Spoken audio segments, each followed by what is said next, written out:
இன்னைக்கு நம்ம இதில் வந்து ஒரு இன்னைக்கு சப்ளிமெண்ட்ரியில் காலமைப்பரோட சிலோடை பார்ப்போம். இன்னும் மீதி பூரா சிலேடையே பார்ப்போம். காலமைப்பரோட சிலேடையே பார்ப்போம். அது நூற்று கணக்கில் இருக்குது.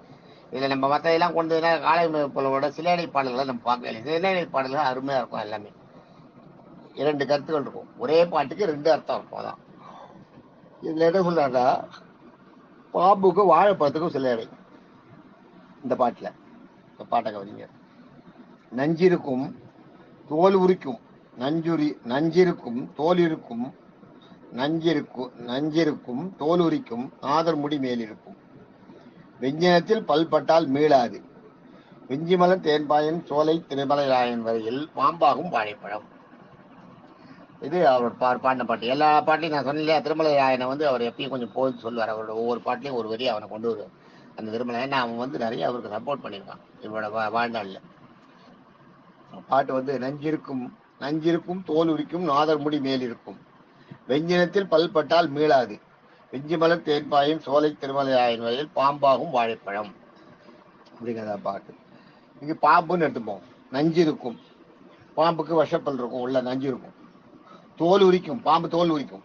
தெரியல, நம்ம பார்த்துருவோம் இல்லையா, பாம்பு தோல் உரிக்கும். பாம்பு தோல் உரிச்சு அதுக்கு ஒரு அந்த அந்த ஒரு கோவிலே ஒன்று இருக்கு. நாங்கெல்லாம் போயிட்டு வந்தோம். நான் கும்பகோணத்துக்கு பக்கத்தில் டக்குன்னு ஞாபகம் மாட்டேங்குது. பேர் திருப்பாம்பரம்ன்ற ஊருக்கு நான் நாரங்கநாதன் வீராவுல விஜயகுமார்லாம் போயிட்டு வந்தோம். திருப்பாம்பரம்ன்ற ஊர். பாம்பு தோல் உரிக்கும் அந்த ஊரில் பாம்பு அடிக்கவே மாட்டாங்க. பாம்பு அது பாட்டுக்கு போயிட்டு இருக்கும், அடிக்கவே மாட்டாங்க. இப்போ கொஞ்சம் பாம்பெல்லாம் குறைஞ்சி போச்சு. பாம்பு அடிக்கவே மாட்டாங்க. பாம்பு நிறைய போயிட்டு இருக்கும், யாருக்கும் எந்த தொந்தரவும் பண்ணாது. தினம் வந்து கோயிலில் தோல் உரிச்சிட்டு போகும். அந்த பாம்பு சட்டையை எடுத்து கூட அங்கே ஃப்ரேம் பண்ணி வச்சுருக்காங்க. அந்த பாம்பு உரிச்ச தோலை எடுத்து அப்படியே பாடம் பண்ணி கண்ணாடியில் ஃப்ரேம் பண்ணி அங்கே மாட்டிடுவாங்க. பெரிய எவ்வளோ 8 அடி 10 அடி நீளத்துக்கு. நாங்கள் பார்த்தோம், நாங்கள் போயிருந்தப்போ அதை பார்த்தோம்.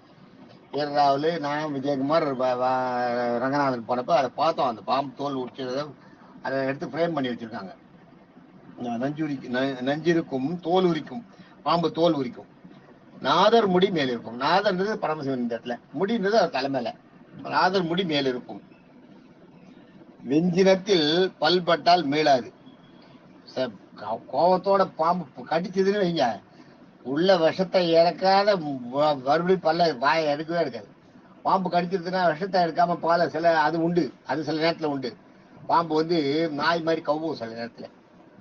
விஷத்தை கொட்டாது. அது நன்றி தெரிவிக்கிற வகையில பாம்புக்கு அந்த அந்த சென்ஸ் எல்லாம் உண்டு. விஞ்ஞானத்துல இவங்க இல்லைன்றாங்க, ஆனா அந்த சென்ஸ் எல்லாம் உண்டு. பாம்பு வந்து வெறுமை கவிட்டு. அது எங்க ஊர்லயே எங்களுக்கு நடந்திருக்கு. எங்க ஊர்ல எங்க பெரியப்பா படுத்திருப்பாரு. பாம்பு வந்து அவர் காலை வந்து நெக்கும், காலை கவ்வும். அப்படி வாயை திறந்து அந்த சுண்டி வரல அப்படி பிடிக்கும். அப்படி பிடிச்சிட்டு போவோம். அவர் பேசாம இருப்பார், ஒன்றும் சொல்ல மாட்டார், ஒன்றும் பேசாம இருப்பார். பிடிச்சிட்டு அப்படியே நகர்ந்து போயிடும். கடிக்காது. அது என்னன்னா, அது கடிக்காதுடா, தெரியும்டா, அதுக்கு கடிக்காது. அது என்னன்னா, அதுல முக்கியமான விஷயம் என்னன்னா, அது கிட்ட வரும்போது அந்த தோல் வாசனை தெரியும். சிலரோட தோல் வாசனை அவங்களுக்கு வந்து அதுக்கு பிடிக்கும். அதை பார்த்த உடனே ஒரு மனசுல ஒரு இன்பம் ஏற்படும் அந்த பாம்புக்கு. சில வாசனைகளை கண்ட உடனே அது வந்து ஒரு மயக்கம் தான் ஏற்படும். விஷத்தை கடிச்சு நம்ம விஷத்தை பாய்ச்சணுன்ற அந்த உணர்வு வராது.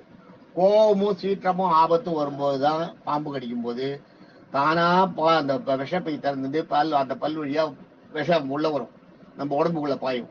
இல்லாத வெறுமை பாம்பு கடிக்கும் போதெல்லாம் விஷப்பையில இருந்து பால் வராது, அது அந்த விஷம் வராது. ரெண்டாவது பாம்பு மனசால நினைக்கணும், அந்த விஷப்பால்ல வந்து விஷப்பை இருக்கும் உள்ள, அந்த பையை அழுத்தணும். அழுத்தினாதான் விஷம் வெளியில வரும். இல்லாட்டா விஷம் வெளியே வராது. அது பாட்டு கடிச்சிட்டு பையை அழுத்தாம இருந்ததுன்னா விஷம் வெளியில வராது. அதனால பாம்பு எல்லா நேரத்திலையும் அதை பண்ணாது. அதுக்கு ஒரு ஆபத்துன்னு ஏற்படும் போது மட்டும்தான் விஷத்தை பையை அழுத்தும், விஷத்தை வெளியில வர செய்யும். மற்ற நேரத்துல வெறுமை கடிக்கும். இப்போ இறையை பிடிக்கும் போது அது விஷத்தை கக்கிதுன்னா அது எப்படி ஒவ்வொருத்தமும் அந்த விஷத்தை அதுவே சாப்பிட்டு செத்து போயிடாத. சரி, செத்து போறது கூட இருக்கட்டும், அதுக்கு விஷம் சேராது பையில இல்லையா.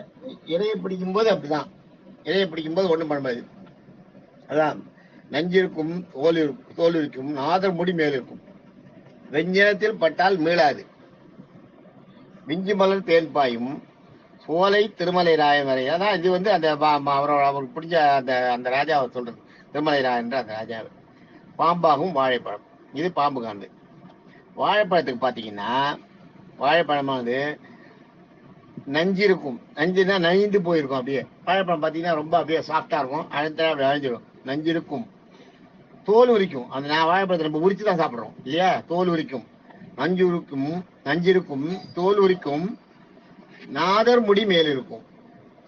நாதர்ன்றது ஈஸ்வரன். நீங்க முடி மேல் இருக்கும்னா வாழைப்பழம் வந்து முடி மேல தானா போகாது.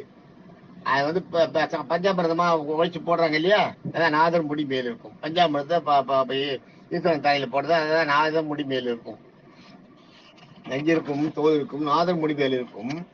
வெஞ்சனம்ன்றது வந்து தொட்டுக்கிறது ஞாபகம் வச்சுங்க. வெஞ்சனம்ன்றது வந்து மெயின் ஃபுட் இல்லாத இந்த சைட் டிஷ் மாதிரி வச்சுக்கிறோம் இல்லையா? ஆன்சிலரி, அந்த ஃபுட்டுக்கு பேரு வெஞ்சனம்னு பேரு.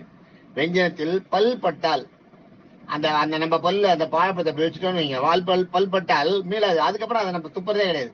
வாழைப்பழத்துல வாயை வச்சு ஒரு கடி கடிச்சிட்டோம்னா அப்புறம் அதை கடிச்சு உள்ளதான் முழிக்கிறோம்.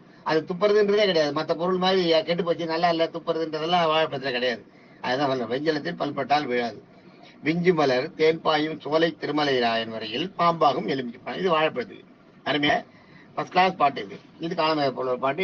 இனிமே வருங்காலங்களில் நம்ம பூரா காலமேக புலவர் பாட்டையே பார்ப்போம், சிலையடைகளையே பார்ப்போம். தேங்க்யூ.